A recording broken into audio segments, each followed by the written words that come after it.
পূর্ব doctor Samuel Johnson. Doctor Samuel Johnson থেকে ১৫তম বিসিএসে একবার প্রশ্ন হয়েছিল। এরপরে অনেক বছর প্রশ্ন হয়নি। ৪৬তম বিসিএসে আবার প্রশ্ন হয়েছে।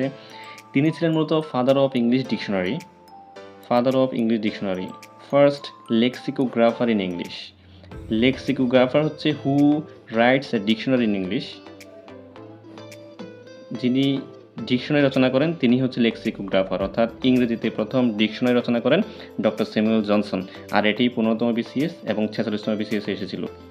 তাছাড়া ডক্টর স্যামুয়েল জনসন শেক্সপিয়ারের গবেষক ছিলেন। তিনি শেক্সপিয়ারকে নিয়ে রচনা করেন এ প্রিফেস টু শেক্সপিয়ার। এটা আসতে পারে এ প্রিফেস টু শেক্সপিয়ার। এবার করবো অলিভার গোল্ডস্মিথ থেকে বিসিএসে কখনো প্রশ্ন হয়নি, সুতরাং যদিও প্রশ্ন আসে এটা খুবই ভাষা জ্ঞান থেকে আসবে, এখান থেকে খুব বেশি পড়ার দরকার নেই। তার একটি রচনা the citizen of the world হচ্ছে এসে। তার একটি বিখ্যাত কবিতা হচ্ছে দ্য ট্রাভেলার অলিভার গোল্ডস্মিথের একটি বিখ্যাত কবিতা। তিনি একটি উপন্যাস রচনা করেন দ্য ভাইকার অফ ওয়েকফিল্ড। তার বিখ্যাত দুইটা comedy the good natured man এবং she stoops to conquer. Oliver Goldsmith থেকে যেহেতু আগে কখনো প্রশ্ন হয়নি, প্রশ্ন হলে এখান থেকে আসবে, এত ডিপলি কিছু আসবে না। তারপরে আছে উইলিয়াম ব্লেক থেকে ১৫তম বিসিএস এবং ৪৩তম বিসিএস থেকে প্রশ্ন এসেছে, তবে দুইবারই প্রশ্ন আসছে।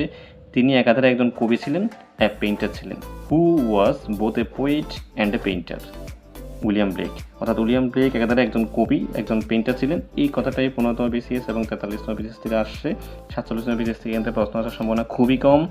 তাও তার দুইটা পোয়েট্রি আছে, songs of innocence, songs of experience, এটা জেনে রাখা যেতে পারে, তবে এখান থেকে প্রশ্ন আসার সম্ভাবনা কম।